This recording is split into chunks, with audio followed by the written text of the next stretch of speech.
The technical array in Subhall 4 was running a 17-millisecond lag on its translation output, which didn't sound significant until you understood that 17 milliseconds in Aelari formal address was the difference between a statement and a question, and that mistranslating a statement as a question during a diplomatic ceremony was the kind of thing that didn't make it into the official incident report, but absolutely made it into the unofficial one that everyone actually read. Callum Reyes found the lag at 6:40 in the morning, 3 hours before the first session began, because he had arrived at 6:15, which was 45 minutes before anyone had asked him to arrive. Because this was how Callum operated in unfamiliar environments, early, quietly, and with a diagnostic checklist that his supervisor had once described as either impressively thorough or mildly alarming depending on the day. He fixed the lag in 20 minutes.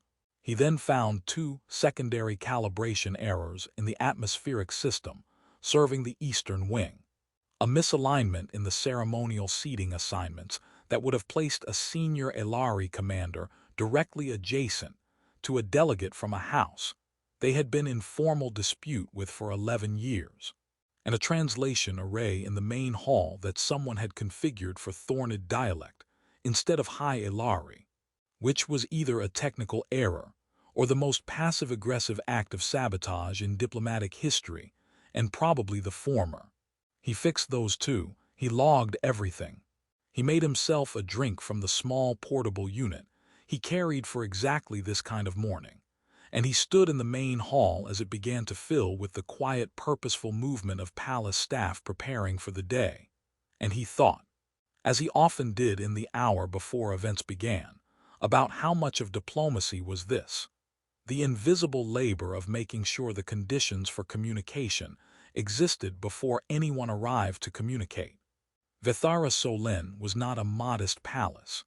It occupied a plateau of pale stone above a river valley, and its architecture had the quality of something grown rather than built chambers that flowed into corridors that opened into galleries in a progression that felt organic despite its evident deliberateness.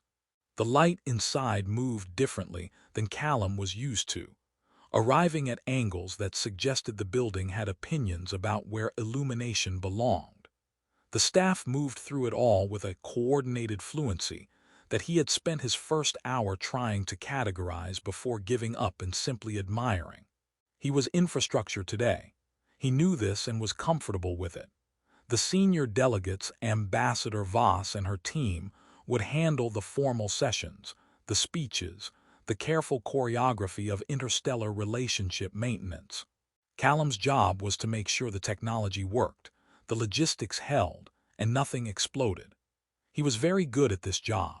He was good at it partly because he was technically skilled and partly because he had understood early in his career that the best way to work in an unfamiliar place was to be useful, quiet, and relentlessly respectful of everyone, regardless of where they stood in the hierarchy of the room. This last quality was not strategy, it was just how he was. By mid-morning, he had resolved a resonance issue in the secondary hall, helped a junior palace technician named Soen locate a calibration fault that the senior technical staff had apparently been walking past for 3 days, and talked a very stressed human aide through the correct protocol for rescheduling a session without implying disrespect to the hosting house. He did all of this without particular fanfare and then returned to his station and continued working. He did not notice the gallery above the main hall, or more precisely, he noticed it the way you notice something your peripheral vision registers without your attention fully engaging.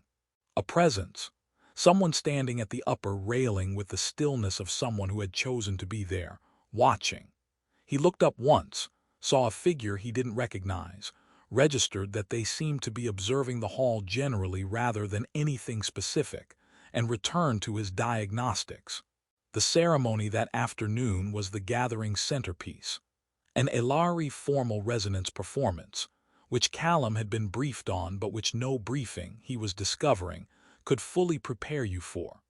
It involved 4 performers, an array of instruments that appeared to be partly mechanical and partly biological, and a piece of music whose harmonics were designed to interact with Vethara Solenne's specific architecture in ways that carried layered diplomatic meaning.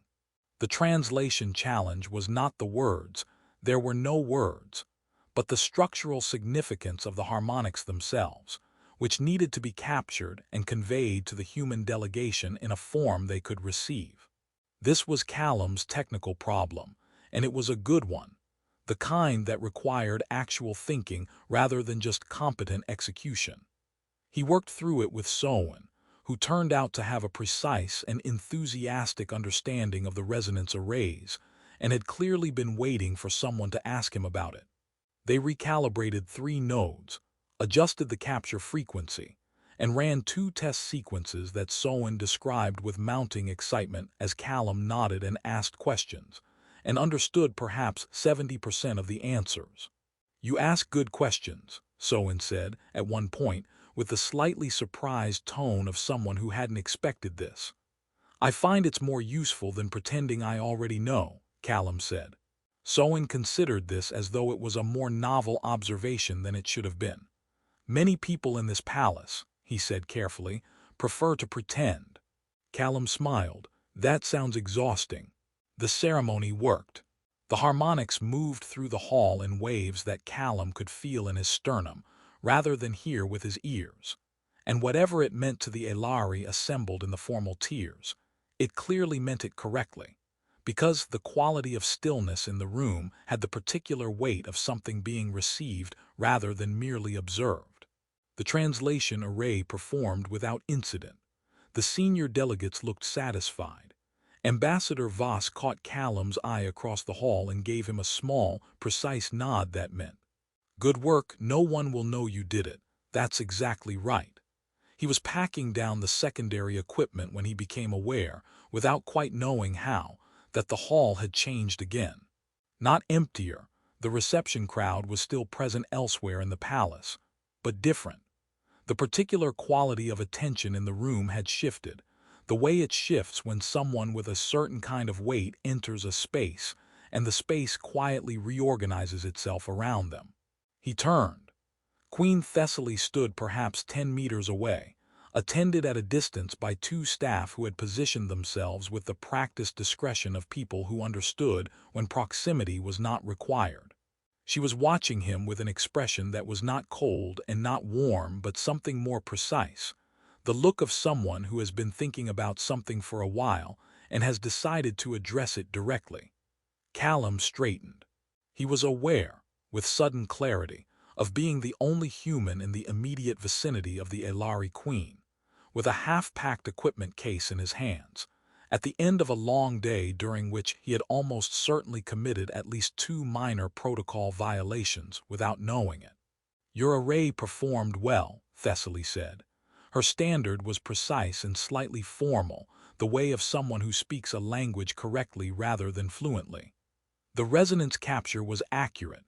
The senior performers noted it. "Thank you," Callum said. "Sowen deserves most of the credit. He understood the architecture." Thessaly looked at him. Something in the quality of that look shifted almost imperceptibly. "You give credit easily," she said. "It was his work." "Many people," she said, "in my experience, do not find that as straightforward as you appear to." A pause. She looked at him with the calm, complete attention that he was beginning to understand was not scrutiny but something more like reading, the look of someone accessing a larger context. "My daughter has been watching you all day." Callum processed this. "I'm sorry." Vayen, the Queen's voice was even, without inflection that he could decode. "She has been in the upper gallery since the morning session. She watched you work. She watched how you spoke to the staff, how you handled the difficulty with Commander Arath, how you," a slight pause, as though selecting the right framing, "shared your meal with the attendants who had not eaten." Callum thought about the 2 young attendants he'd sat with during the break, overwhelmed clearly by the pace of the event, having missed the staff meal rotation. He'd had 2 ration packs. It had seemed obvious. "That was nothing," he said. "They were hungry." "Yes," Thessaly said. That is precisely what Vayen said. She looked at him for a moment with the expression of someone confirming a calculation. She said, he did it because they were hungry, not because anyone was watching. Not because it carried meaning in this court. Simply because they were hungry and he had food. The hall was quiet around them. Outside, through the palace's high narrow windows, the valley light was going amber with the lateness of the day. She is, Thessaly continued, a very good observer. She has been since she was small. She notices the things people do when they believe the outcome does not depend on being noticed. A pause that had the quality of a conclusion being reached. She wanted me to tell you that the resonance array was calibrated correctly. She studied under the senior performers for 2 years. She would know. Callum looked at the queen.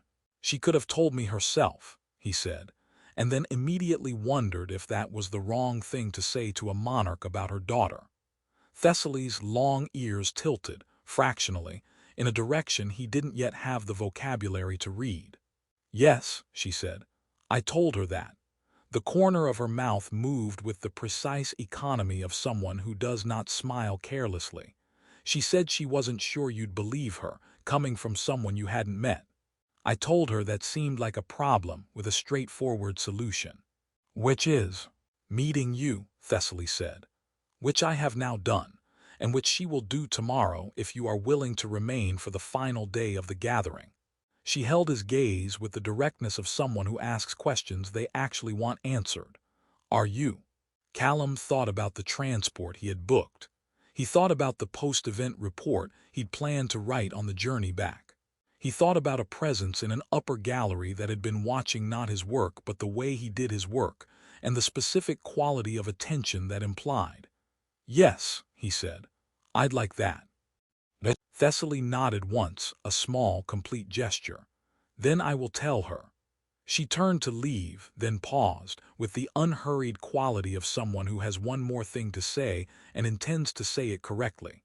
The thing you did for Sowen, letting him explain the architecture, asking him questions, treating his knowledge as the valuable thing it is.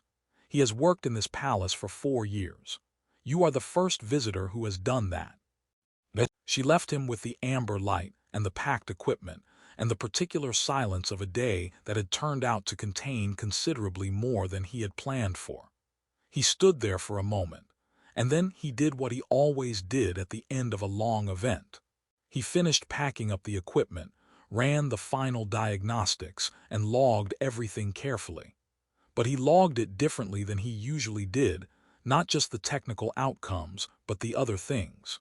Sowen's knowledge of the resonance architecture, the 2 attendants and the ration packs, the 17-millisecond lag he'd caught at 6:15 in the morning, small things, the kind that don't make it into the official report. He wrote them down anyway, because he had a feeling, new and not unpleasant, that someone else had been keeping exactly that kind of record all day, and that record had turned out to matter. Vayen was waiting for him the next morning in the same observatory where he'd been calibrating the secondary arrays, standing at the viewport with the posture of someone who had arrived early and was not going to acknowledge it.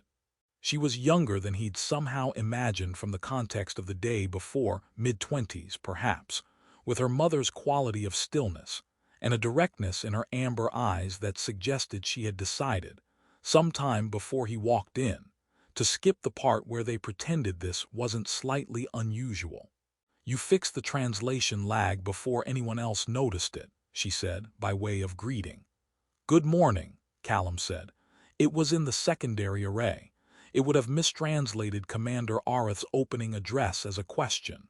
He would have been, she paused, with the precision of someone choosing the accurate word, displeased. That seemed like something to avoid, Callum said. He set down his equipment case. You know the arrays. I studied under the resonance performers. The technical side interested me more than the ceremonial side, which my mother finds. Another pause, characteristically Vayen. Callum smiled. That sounds like a specific kind of compliment. It is, Vayen said, and something in her expression shifted toward warmth with the slight reluctance of someone who hadn't planned to be warm this quickly, and was mildly annoyed to find themselves there anyway. "I watched you yesterday. Your mother told me." "I know, I asked her to." She looked at him directly. "I wanted you to know before we spoke, because you would have wondered, and wondering would have made the conversation strange." He looked at her. "You're very direct." "I find it more efficient than the alternative." A pause. "Does it bother you?" "No," he said. "I find it more efficient too." They worked together for the morning session. Her knowledge of the palace's resonance architecture and his technical calibration skills making a combination that Sowen, arriving to find them already 3 nodes deep into the precession checks, regarded with the expression of someone watching 2 apparently separate weather systems discover they were actually the same front. In the afternoon, during the final ceremonial session, Callum stood at his station and did not look at the upper gallery because he didn't need to. He knew she was there. It felt different now, not observed exactly, but accompanied. Seen in the way that people are seen when someone is paying the right kind of attention. After the gathering ended and the delegates filed toward their transports, Vayen found him one last time in the equipment staging area. She held out a small object, a piece of resonance technology, compact, personal, not official in any capacity. It was warm in a way that suggested it had been carried, held, kept close. "The frequency," she said, "is calibrated to Vethara Solenne's architecture. You won't find a use for it anywhere else." A pause.